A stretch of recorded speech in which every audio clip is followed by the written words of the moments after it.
আসসালামু আলাইকুম। আমি কল্পনা বৃষ্টি। মম কল্পনা কিচেনে আপনাদের স্বাগত। আশা করি আল্লাহর অশেষ মেহেরবানিতে আপনারা সবাই অনেক ভালো আছেন। আলহামদুলিল্লাহ, আমিও আপনাদের দোয়ায় এবং আল্লাহর অনেক মেহেরবানিতে অনেক ভালো আছি।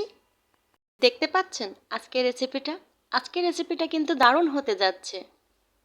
বেশি দেরি না করে চলুন আজকের রেসিপিটা কি একটু জেনে আসি।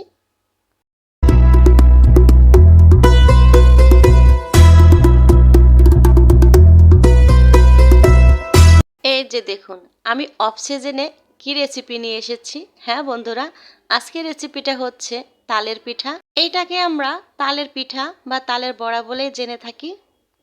এখানে আমি তালটাকে পানি ছাড়াই এই যে গুলে রেখে দিয়েছিলাম ফ্রিজে। দেখুন কত সুন্দর পানি ছাড়াই তালটা, আর কালার কত সুন্দর দেখতে। আমি এখানে 250 পরিমাণ তাল নিয়ে নিয়েছি। এবার আমি এখানে 250 পরিমাণ এই যে চাউলের গুঁড়া নিয়ে নেব। এই যে চাউলের গুঁড়াটা আমার এই মগটা হচ্ছে 250 গ্রাম মাপ করা। আমি 250 গ্রাম চাউলের গুঁড়া নেওয়ার পরে এই যে আমি দিয়ে দেব 100 গ্রাম মতো এই যে ময়দা। দেখুন 100 গ্রাম মতো আমি ময়দা দিয়ে নিয়েছি।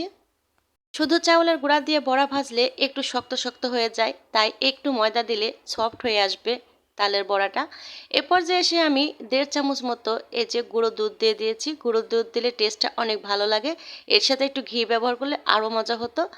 এই যে এরপর আমি দিয়ে দিয়েছি 2টা এলাচের ফল গুঁড়ো করে নিয়েছি আমি। এবার আমি দিয়ে দেব স্বাদ মতো একটু লবণ। মিষ্টি জাতীয় জিনিসে একটু লবণ না দিলে টেস্টটা বসে না। আর এ পর্যায়ে এসে আমি এখানে দিয়ে দিলাম 200 গ্রাম মতো চিনি। পরে লাগলে আবার একটু দিয়ে নেব। তো 200 গ্রাম দিয়ে চিনিটাতে হয়ে যাওয়ার কথা, কারণ তালটা একটু মিষ্টি আছে। আমার জানা মতে 250 গ্রাম তালে 200 গ্রাম চিনি, এটাই এনাফ। এবার আমি তালটা দিয়ে দেব। এই যে দেখুন, তালে কিন্তু একটু পরিমাণ পানি নেই। আমি ফ্রিজে রেখে দিয়েছিলাম, শুধু সেটাই ঠান্ডার জন্য হয়তো একটু পানি বের হবে। তাছাড়া পানি ছাড়াই কিন্তু তালটা গুলে নিয়েছি। এবার আমি এখানে নারিকেল দিয়ে দেব। নারিকেলটা যার যার ইচ্ছে মতো দিয়ে দিতে পারেন, যত বেশি দিবেন তত মজা লাগবে। আমি এখান থেকে অর্ধেকটা পরিমাণ মানে 200 গ্রাম মতো আমি এখানে নারিকেল দিয়ে নেব। এভাবে সব উপকরণ দিয়ে আমি এই যে চাউলের গুঁড়া আর ময়দাটাকে ভালোভাবে মিশিয়ে নেওয়ার চেষ্টা করব। আসলে বাঙালি জিনিস হাত দিয়ে না করলে কোনোটাই আসলে সুন্দর হয় না, তাই হাত দিয়েই সম্পূর্ণ আমি তালের গোলাটাকে বানিয়ে নেব।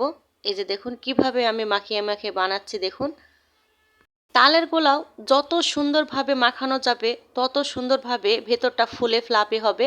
এ পর্যায়ে এসে আমি পরিমাণ মতো অল্প করে আমি একটু পানি দিয়ে নেব, কারণ গোলাটা একেবারে তো শক্ত হবে না, একটু নরম হয়ে আসবে, সেজন্য একটু পানি অবশ্যই লাগবে।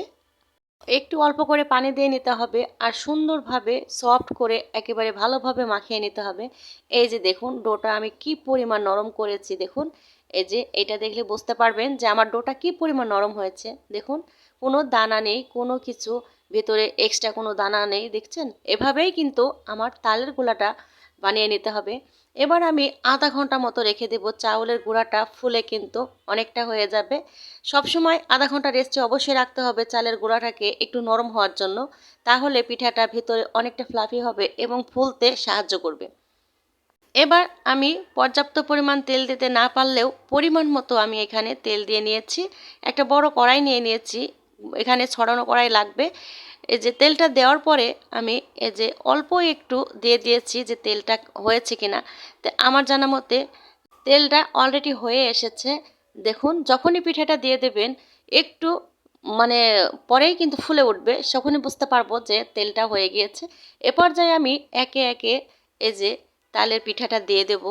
এই শেপটা হচ্ছে যার যার ইচ্ছে মতো শেপটা দিয়ে নিতে পারেন। আসলে তালের পিঠা, কলার বড়া, তেলের পিঠা এ সমস্ত জিনিস আমরা আম্মা বলেন, দাদি বলেন, নানি বলেন এদের কাছ থেকে শিখে এসেছি, তাই এই শেপটা আমাদের কাছে কমন হয়ে গিয়েছে।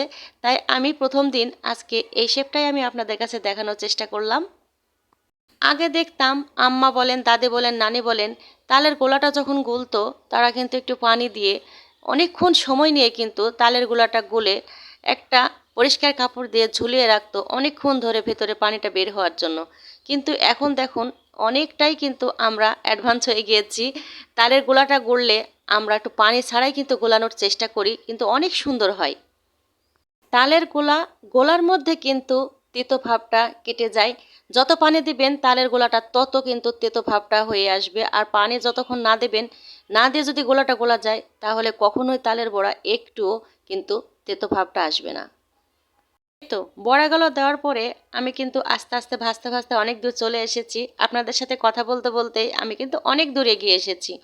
এই যে দেখুন, এভাবে সুন্দরভাবে উল্টে পাল্টে ভেজে এইভাবে লাল করে ভেজে নিতে হবে।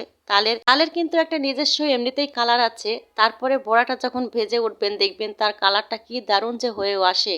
দেখুন কত সুন্দর একটা কালার। এই যে এভাবেই কিন্তু কালার করে ভেজে নিতে হবে। এর চেয়ে যদি বেশি একটু অল্প করতে যান তাহলে ভেতরটা ক্যাতকেতে হয়ে যাবে।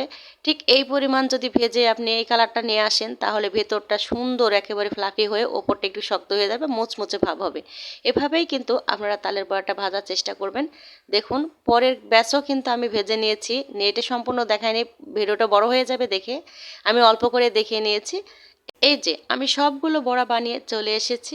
দেখুন এই তো হয়ে গেল আমার সেই কাঙ্ক্ষিত তালের বড়া বা তালের পিঠা। আমি একটা বড়া আপনাদেরকে ভেঙে দেখাচ্ছি যে ওপরটা কতটুকু মচমচে হয়েছে আর ভেতরটা কতটুকু ফ্লাফি হয়েছে। ফুলে কিন্তু ভেতরটা অনেকটা ফাঁপালো হয়ে গিয়েছে। একটু আমি আপনাদেরকে ভেঙে দেখানোর চেষ্টা করছি। দেখুন এই যে, আর কিন্তু কালারটা কিন্তু আসলেই দারুণ এসেছে। দেখুন এই যে ওপরটা কত সুন্দর একদম মচমচে হয়েছে আর ভেতরটা একেবারে সুন্দর ফুলে ফ্লাফি হয়ে গিয়েছে। দেখুন এই যে এটাতে কিন্তু চাউলের গুঁড়া দেওয়ার পরে যে আমি একটু ময়দা ব্যবহার করেছি সেটার ফলে আর গুঁড়ো দুধের ফলে কিন্তু এই যে ভেতরটা কিন্তু অনেক সুন্দর ফ্লাফি হয়েছে। আর আমি যখন ভাঙি অনেক সুন্দর একটা ঘ্রাণ এসেছে শুধু গুঁড়ো দুধটা দেওয়ার কারণে। ঘি দিতে পারলে তো আরও অসাধারণ হতো, কিন্তু আমার কাছে এখন ঘি নেই বলে দিতে পারিনি। এই যে দেখুন কি সুন্দর একটা তালের বড়া হয়েছে। দেখুন আজকের ভিডিওটি যদি আপনাদের সত্যি ভালো লেগে থাকে তাহলে অবশ্যই একটা লাইক দিয়ে দেবেন, আর পারলে একটা অবশ্যই সাবস্ক্রাইব করে দেবেন। সাবস্ক্রাইব করার সময় পাশে থাকা বেল বাটনটা অবশ্যই প্রেস করে দেবেন, তাহলে আমার ভিডিও নোটিফিকেশন যথাযথ আপনার কাছে পৌঁছে যাবে। একটা শেয়ার অবশ্যই করবেন, আপনার একটা শেয়ারে আমার এই ভিডিওটি অনেক দূরে পৌঁছে যাবে। সবাই ভালো থাকবেন, সুস্থ থাকবেন। আল্লাহ হাফেজ, আসসালামু আলাইকুম।